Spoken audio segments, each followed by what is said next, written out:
Hello everyone, welcome back to my channel. तो आज की वीडियो में हम बात करेंगे रिवीजन के तरीके के बारे में कि आप कैसे भी 2 से 3 बार पढ़ के किसी चीज़ को बहुत लंबे टाइम तक याद रख सकते हैं। तो इस तरीके का नाम है एक्टिव रिकॉल और एक बुक है मेक इट स्टिक, जो कि साइकोलॉजिस्ट हैं पीटर ब्राउन। इन्होंने सीखने के तरीके के बारे में बताया है। और यदि आप लोगों को देखना हो तो आप गूगल करके इस बुक का नाम लेके या इसकी समरी भी देख सकते हैं। तो आप इस तरीके से अगर कोई चीज़ पढ़ते हैं तो आप 2 से 3 बार पढ़ के ही आपको बहुत लंबे टाइम तक चीज़ें याद रहेंगी। ये रिवीजन का बेस्ट मेथड है। तो इसमें ये मेथड बहुत क्विक है और इंटरेस्टिंग है और इसके रिज़ल्ट भी बहुत अच्छे हैं। तो हम आपको एग्जांपल के द्वारा बताते हैं कि आप कैसे इस मेथड से बहुत अच्छे से चीज़ों को याद रख सकते हैं। तो बेसिकली जब हम रिवीजन करते हैं तो ये 3 मेथड्स हैं, इनको हम फॉलो करते हैं रिवीजन के लिए, जो कि सभी करते हैं। तो सबसे फर्स्ट है री रीडिंग। यहाँ पे हम बार बार किसी चीज़ को पढ़ते हैं और हमें लगता है कि जब हम पढ़ रहे हैं तो वो चीज़ हमें याद हो रही है।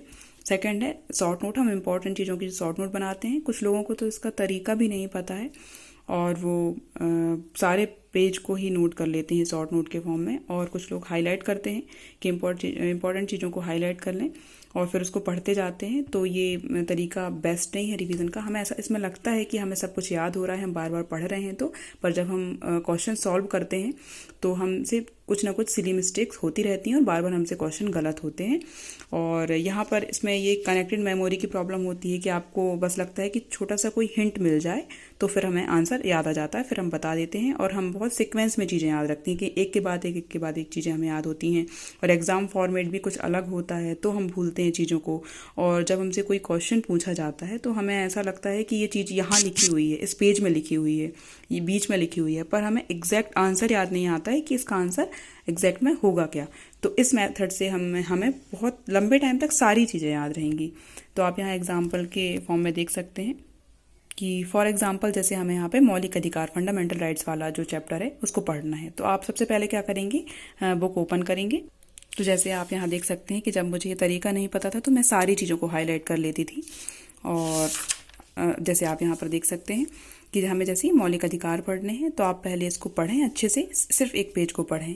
आपको एक बार में चीज़ें समझ नहीं आएंगी, आप 2 बार पढ़ें, 3 बार पढ़ें। जब आपको ये चीज़ अच्छे से समझ में आ जाए तो आप क्या करें, बुक बंद कर दें और उसके बाद आप याद करने की कोशिश करें बुक बंद करके कि आपने इसमें क्या क्या पढ़ा था, स्टार्टिंग में आपने कहाँ क्या पढ़ा था, किस भाग में दिए गए हैं, कौन कौन से अनुच्छेद में क्या क्या दिया गया है।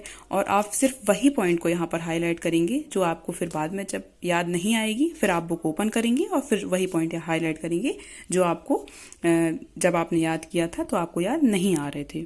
तो इसमें क्या होगा कि जब आप थर्ड टाइम कोई चीज़ पढ़ने जाएंगे तो आप वहाँ पे वही चीज़ आप सबसे पहले याद करेंगे जो आपको याद नहीं आई थी, जो आपने हाईलाइट करी थी। और हाईलाइट भी वही चीज़ हो रही थी जो आपने याद नहीं कर पाए थे आप। और ऐसा आप बोलकर कर सकते हैं, बुक बंद करके आप बार बार बोलिए। अगर बोलने में दिक्कत है तो आप प्लेन पेज पर उसको लिख सकते हैं जो भी आपने पढ़ा है। और या फिर आप इसको कभी भी घूमते टाइम, कभी टहल रहे हैं तो आप इसको याद करने की कोशिश कीजिए, बोलिए, जिससे आपको बहुत लॉन्ग टाइम तक चीज़ें याद होंगी। और फिर आप जब जो चीज़ आपको बार बार भूल रही हैं आप उसको अगेन जाके देखिए। ऐसा करने से आपसे 2 से 3 बार में आपको बहुत अच्छी सी चीज़ें याद होंगी।